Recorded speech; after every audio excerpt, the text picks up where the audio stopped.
الحمد لله، مرحبا بكم مع بقاء الأثر. هل يستطيع الإنسان أن يعيش أكثر من عمر؟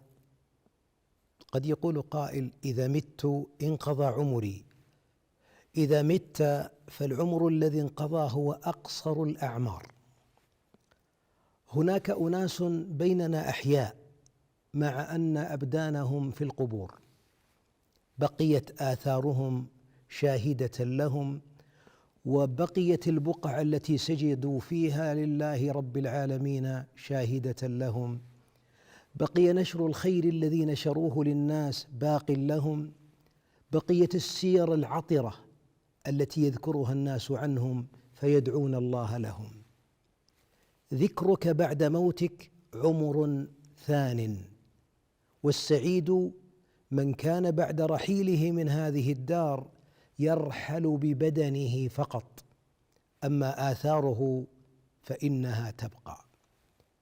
سعداء والله أولئك الذين يترقون في درج الجنة، درجاتها، يترقون في درجات الجنة وهم أموات. إي والله، بما نشروا من خير، دعوة إلى الله، تعليم قرآن، حفر بئر،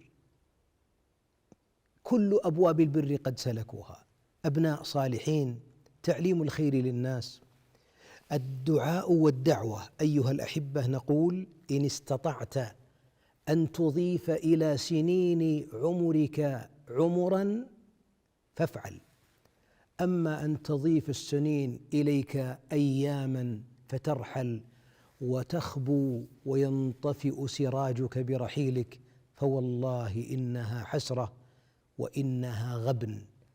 فقبل أن ترحل إلى الله أبق بصمة واترك أثرا.